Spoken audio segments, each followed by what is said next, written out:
Hello, everyone. Welcome back to StarSound Speaks. This is your host, Irlianna of StarSound Astrology. Very, very excited to have Ari Moshe Wolf back with us. For those of you who are new to the channel, by the way, welcome. Ari has been on twice before, and I had to have him back on again now. We are going to have a very, very dynamic month of July here because Pluto is going to be squaring the nodes. I'm recording this early July. Pluto squaring the nodes. If you could just kind of walk people through who may not be aware about evolutionary astrology and what Pluto represents and why squaring the nodes is such a big deal. Maybe we could just start there. Yeah, let's speak to the basics and then we'll jump into the essence of the signature. Anything Pluto is about soul evolution. Jeffrey Wolf Green really beautifully spoke about Pluto as speaking to the desire nature of the soul. And so within every soul are two antithetical desires. One we can think of as the desire to separate from source, and the other desire is the desire to return to source. And the soul, which is what we are, right? We have agency, we have free will, creates this human experience as a vehicle to play out its desires.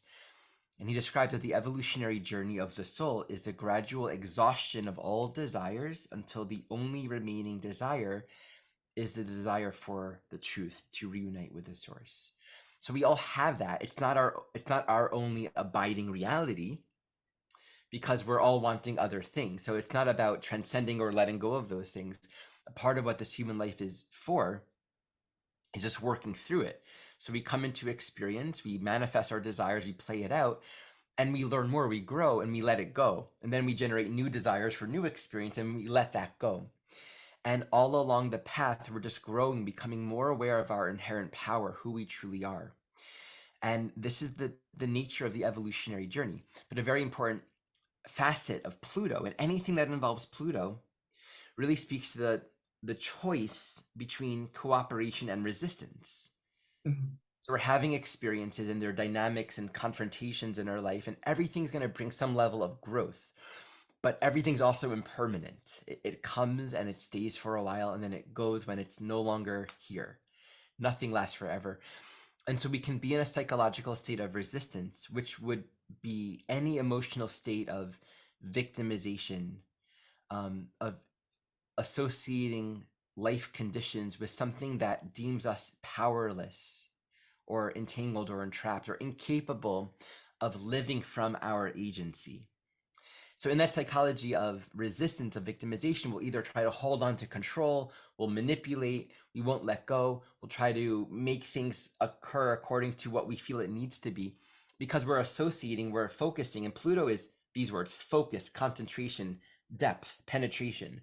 It's the power of our soul, this profound life force that's incredibly creative and powerful beyond what any of us understand. And so the fixation of desire towards external object experience is a lot of inexpressible power fixated seemingly on the outside. And so when we're in a state of resistance, it's trying to hold on to what we can't. And so we do learn ultimately how to let go. Sometimes it's letting go. Sometimes it's saying, I need to actually cultivate a certain level of self-empowerment to make new choices and go for the next experience. And that's the cycle of evolution, the stance of cooperation, right? Cooperating with evolutionary imperative is that gesture of going within, taking full responsibility for our own inner reality, which in a sense is almost like retracting our attention from whatever is so highlighted in our consciousness from what's going on the outside, bringing it within and asking ourselves, what's the evolutionary intention here? What's the teaching for me? How can I become more psychologically self-aware? And the answer to that can always be, this is what I'm addicted to. This is the power source that I'm attached to because I'm unwilling to claim it within myself. All various permeations of that experience, of that realization. So often it's leading us to a place of maybe feeling the deepest psychological limitations, where we actually feel fundamentally weak, where we don't know our power because we've never really learned to be who we have not yet become, because we've been so associated, so identified with these external conditions. And it's not just like I'm addicted to this. It could be I'm addicted to playing a very disempowered role. I'm addicted to giving my power away to, especially when we look at the upcoming nodal square with Libra Aries, we can be addicted to affinity with other people because we're afraid of what is it really like to stand in my own power and not budge just to please other people, to make them happy with me. Or I'm addicted to, I need you to act this way, so I'm going to be manifesting a controlling attitude. Because if you aren't this for me, I won't feel loved. All kinds of psychological states that basically say, if I let go of this, I won't be secure. And beyond the threshold of where we currently find security is more self-knowledge of who we are as a soul. We're inching towards more of our eternal being. So that cooperation is always about taking full responsibility for, oh, I'm afraid, I'm angry, I'm jealous, I'm victimized, I'm Afraid. afraid, I was and gonna say not fear. Yeah, fear is like always, I know I need to let go, but I'm afraid. I'm afraid to let always, go yeah. because then I wouldn't be secure. Like the whole idea about security is we want like security is a good thing, and it's like no, it's what we're afraid to embrace is like security can really it can really stop you. The need that clinging to security or the need for it. That's right. It's a beautiful perspective. It's actually all permeations of fear, really. Resistant are all just permeations of fear. And actually, a beautiful teaching in A Course in Miracles is there are only two emotions, love and fear. And even fear is just the not recognition, like the denial of love. So in a sense, it itself isn't even real either, which is a really beautiful thing to meditate upon. Yeah, thank you. That's beautiful. I So love this that. evolutionary work is really an elimination process. We arrive more fully at who we are and what's always true, but we don't know it because of our object focus, because of our fixations.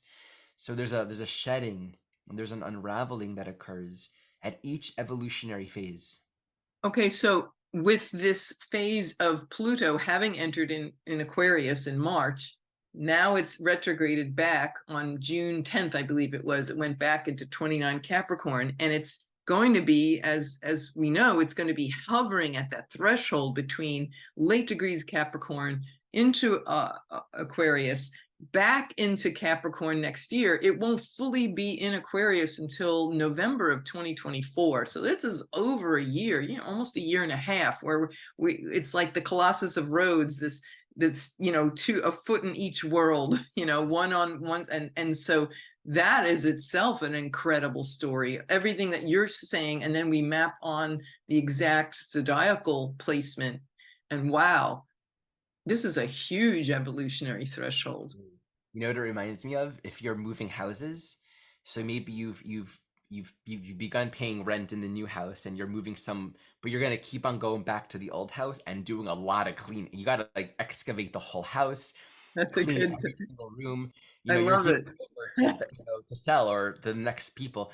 So everything's being swept away. You're not done with the old house. You can't ignore it. It's actually the sense of responsibility and needing to really attend to it is actually heightened more than ever now because you're really making this transition. Oh, wow. I love that. That's a great analogy. The house And so cleaning. relative to Capricorn, right? It's what are all of the conditioned, crystallized judgments and holding patterns? Here's the thing with Pluto and Capricorn, and this will really help us when we look at the nodes. Pluto in Capricorn at the core of it, and anything at the last degree has that quality. It's almost like the essence, the culmination of that entire archetype.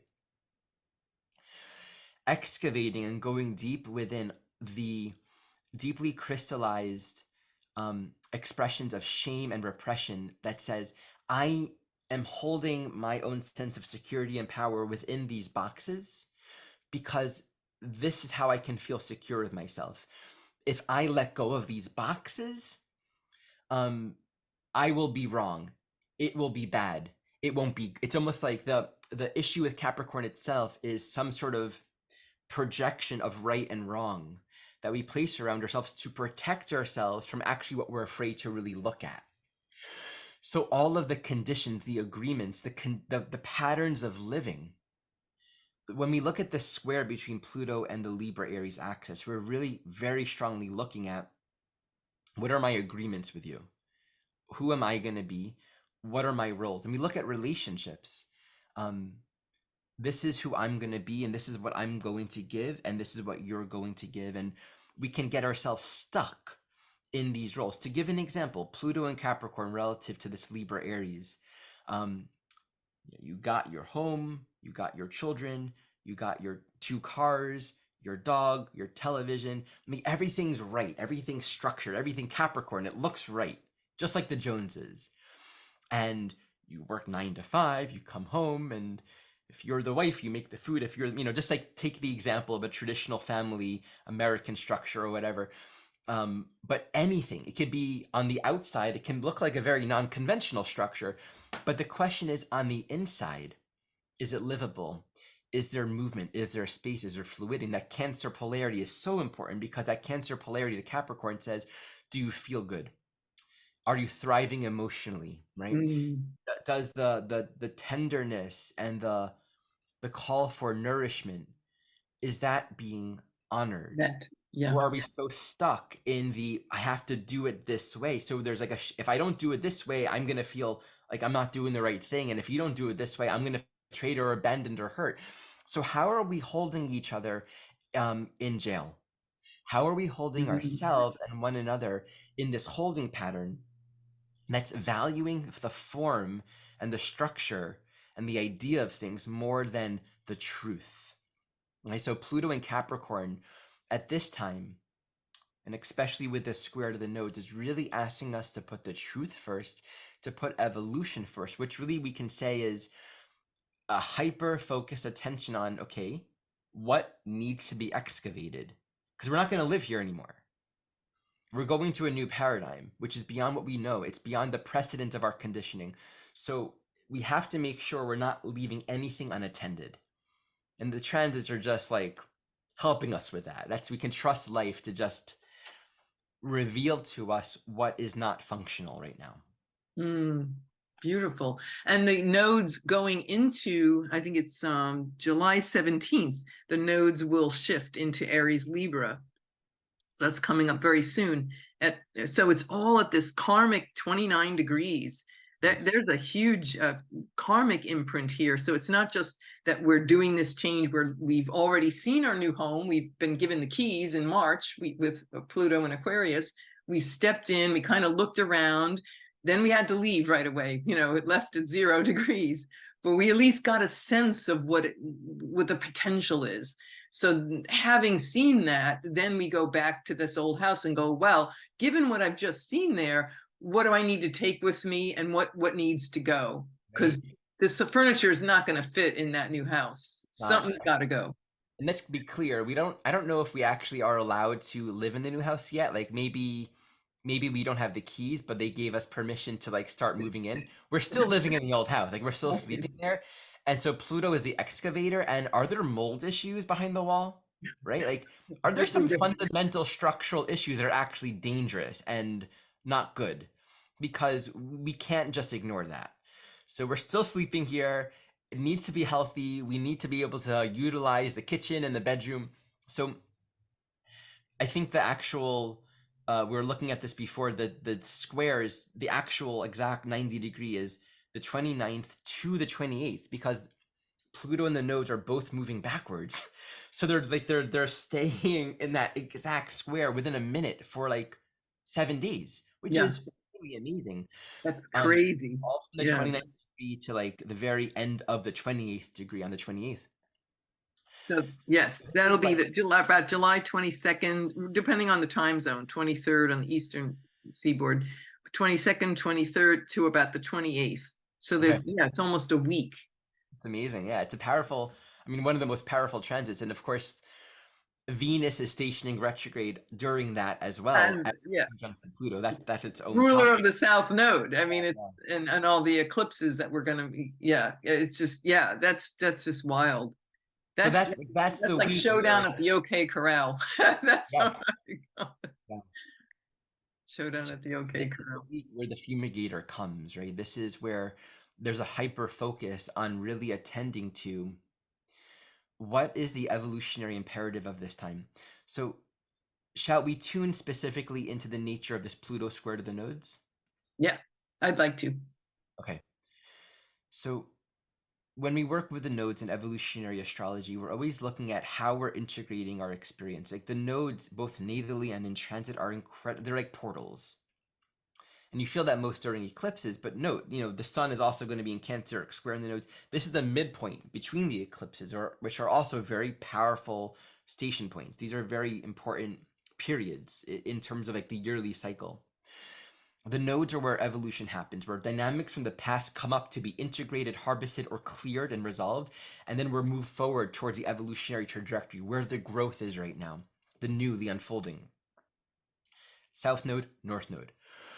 And so right now, the South Node being in Libra, a lot of the strong karmic resolution is occurring within our relationships. And the key here is to be embracing our Aries North Node, which says, what's your purpose? The call for freedom and independence says you have a purpose, and it requires the courage to maybe stand in your own self-authority, Pluto and Capricorn relative to Aries North Node. Make your own decisions according to your own inner ethic and guidance.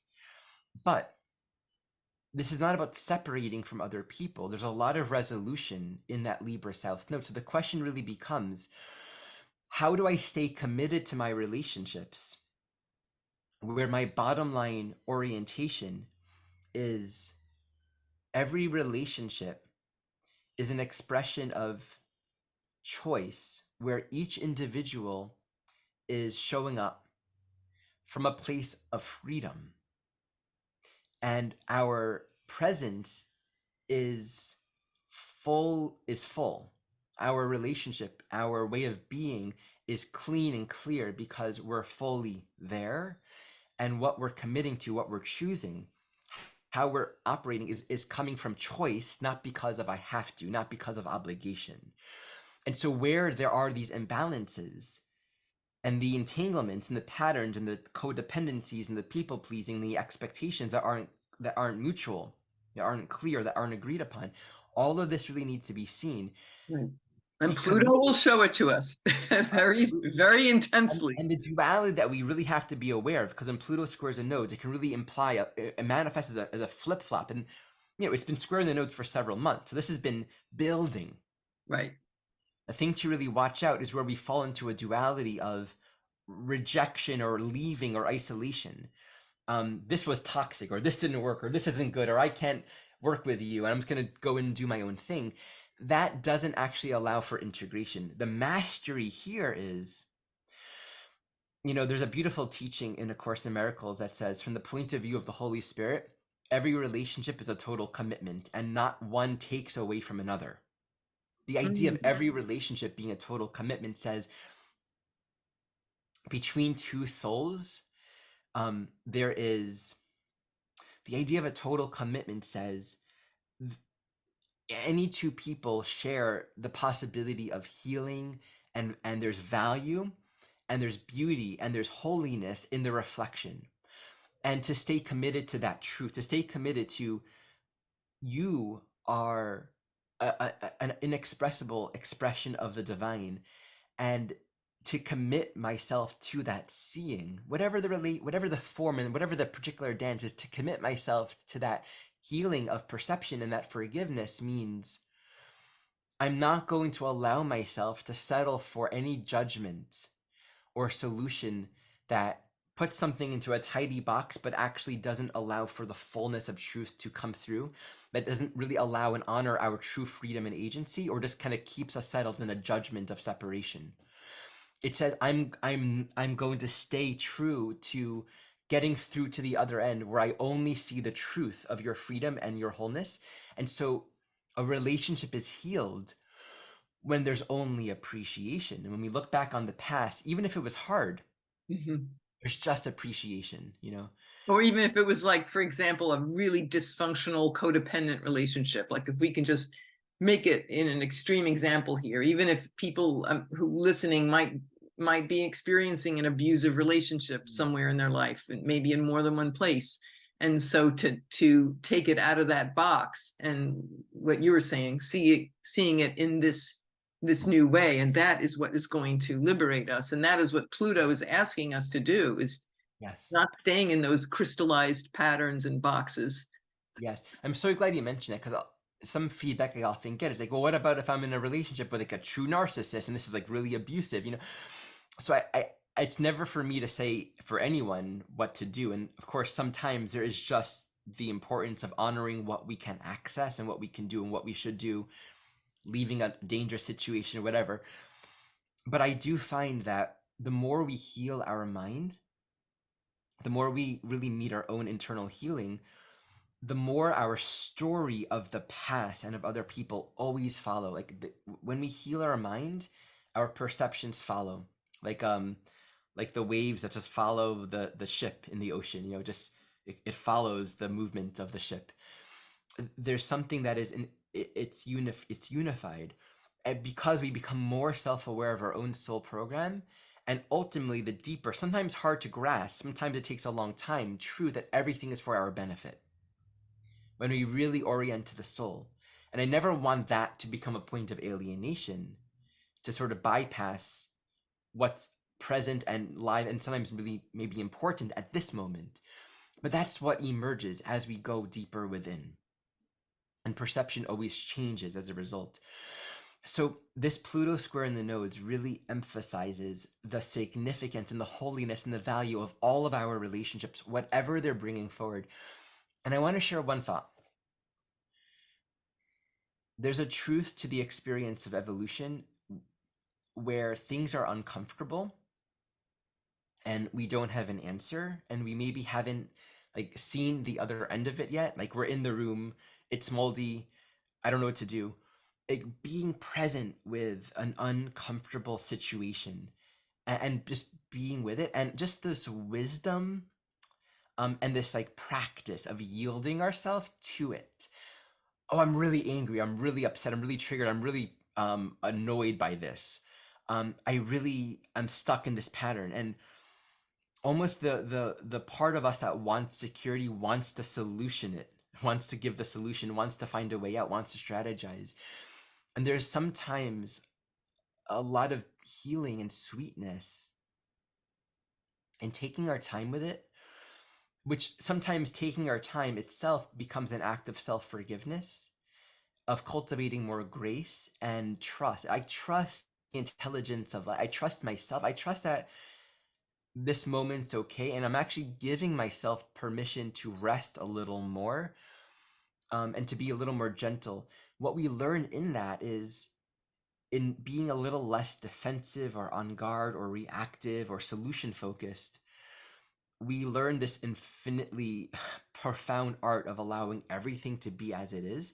Mm. And that itself becomes its own healing and medicine. Allowing everything to be as it is and just being with what's there. Like, okay, what's there? So much of the learning that we encounter along this journey is when we cross the line from feeling really uncomfortable to allowing ourselves to feel uncomfortable. And instead of the That's relationship huge. that That's we often huge. move into, and we don't cross that line very frequently because we don't want to feel uncomfortable. Like this is maybe like a little bit of a vulgar analogy, but you know, if you've ever had a stomach virus, and you know, I've noticed when I'm sick and I feel like I need to purge, I might be like squeamish and you know, moving around a lot. But there's this like beautiful experience, and I had this experience where I'm just like sick. I was with my daughter, we were both sick at the same time. I'm just like leaning into it, like sitting up straight. And for anyone that's ever sat in a medicine ceremony, there's this concept called getting well. They call purging getting well, which is like this beautiful concept because you're releasing something, but at that moment of release, you feel the worst. And so to find grace and relaxation in the moments of greatest discomfort is almost antithetical to our survival impulse. But there's like this poetry in it that says, I trust the medicine of life. I trust the intelligence of my soul and the design of life and evolutionary purpose. I trust my destiny.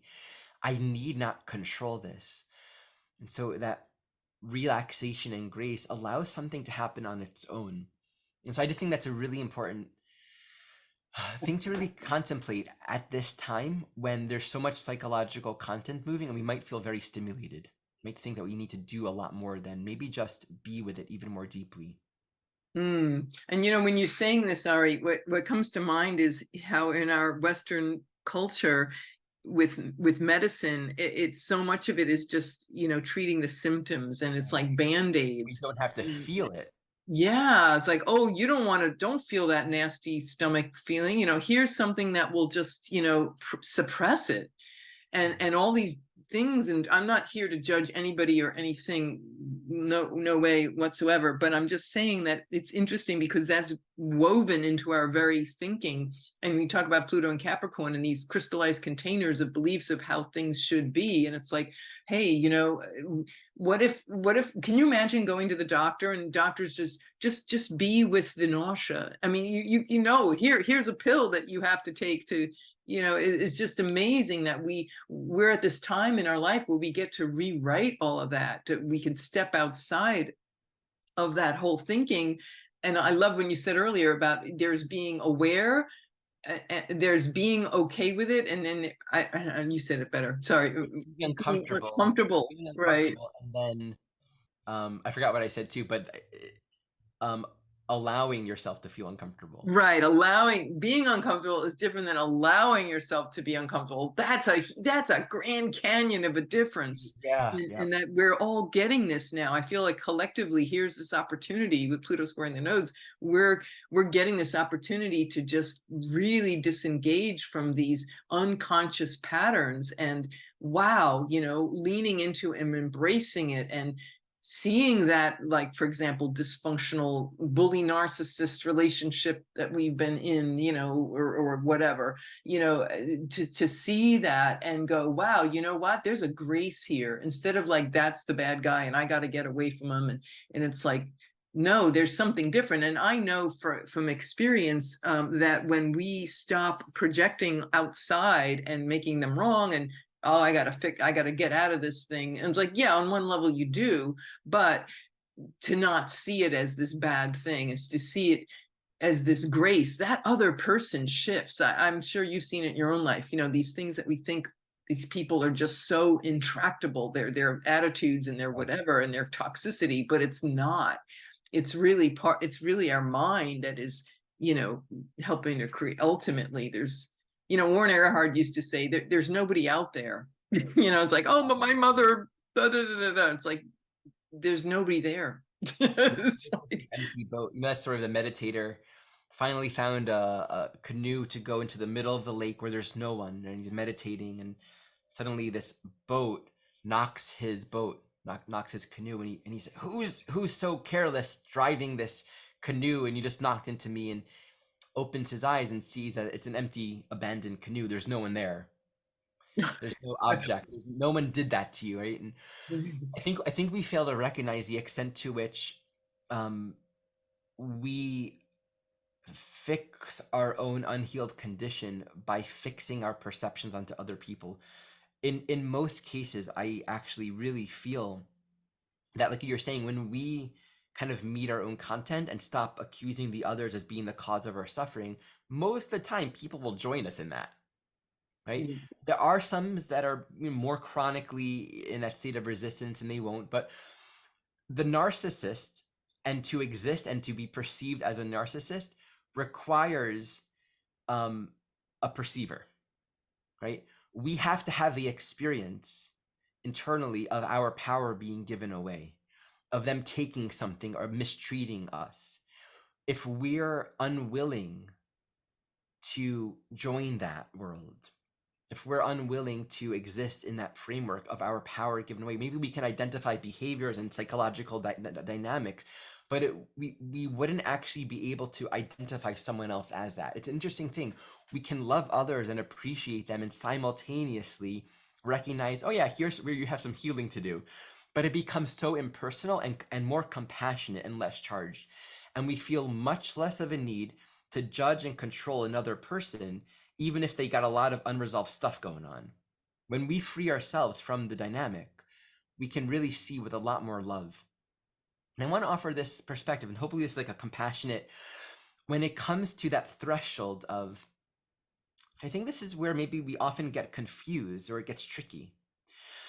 That threshold of allowing everything to be as it is Mm. versus controlling it, or demanding, I need this from you, or I got to do this, or I'm going to separate.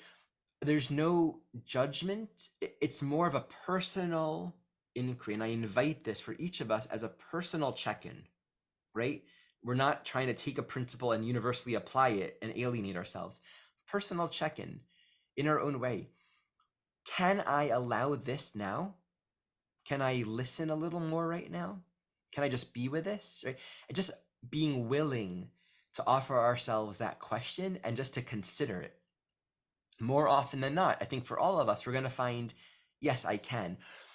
To listen to another person. So Libra, can we listen and remain undefended? Even if it hurts, even if we're triggered. And it's a practice of learning how to be more intimate, more comfortable with ourselves, and to realize they're just that empty boat. How far can we push that threshold and give ourselves more permission to trust the moment? That's for each one of us to explore on our own. That threshold is for us to decide. Mm. Wow.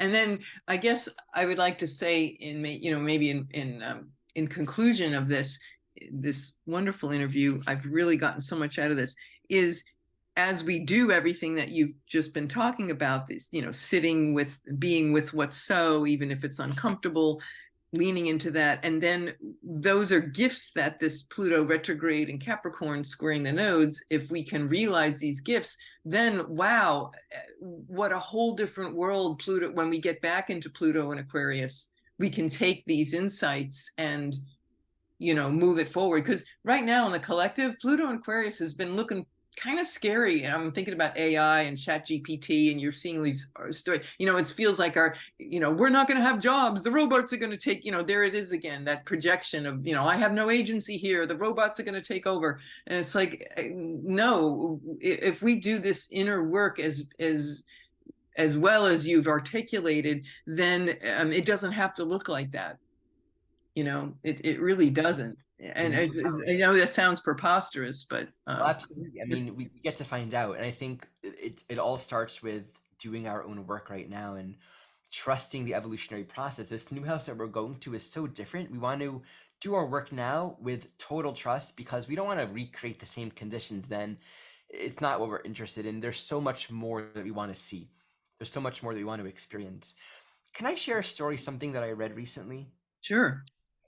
I'm reading this book, rereading this book, Anna, the Grandmother of Jesus. And it's just from the point of view of the story, it's Jesus' grandmother telling the story of the preparation of Jesus and his time walking this earth. And there's this one beautiful story that touched me, talking about his time doing healings.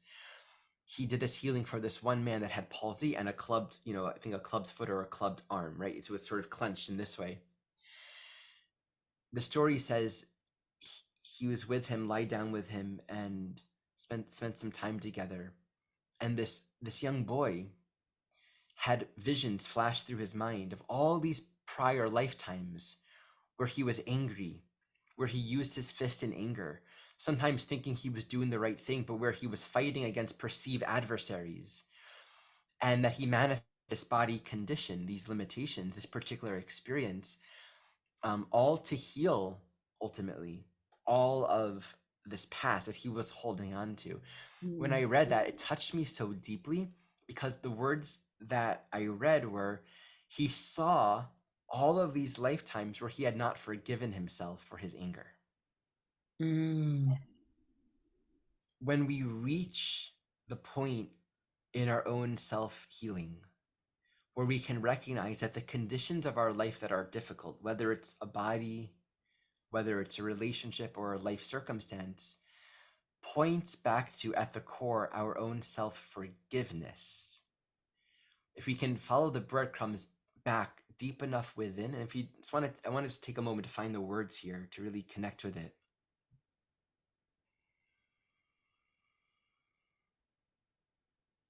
Because the teaching of truth, like the truth is, we're not here to suffer. Like it's not our purpose to suffer. And so there must be some sort of mistake. There must be some sort of deeper teaching and remembering underneath our suffering experiences. And again, this shouldn't be used to say, well, if you're suffering, it means you've made a mistake. That's the wrong way to take it. It's more about yielding ourselves to the experiences that are uncomfortable and being very open to the healing that is there, being very open to the profound heart opening and the correction of our own thinking that is at the heart of all healing. All healing is self-forgiveness.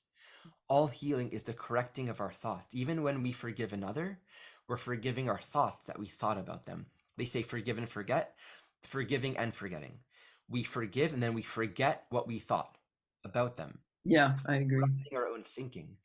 And so at the core of all of this is we return to a more loving thought, a more loving understanding of ourselves. And sometimes that forgiveness is veiled by a lot of anger or hurt projected on the outside. So I was really touched by that, because see, Pluto in Capricorn is going very, very, very deep. It's unearthing a lot of repressed content.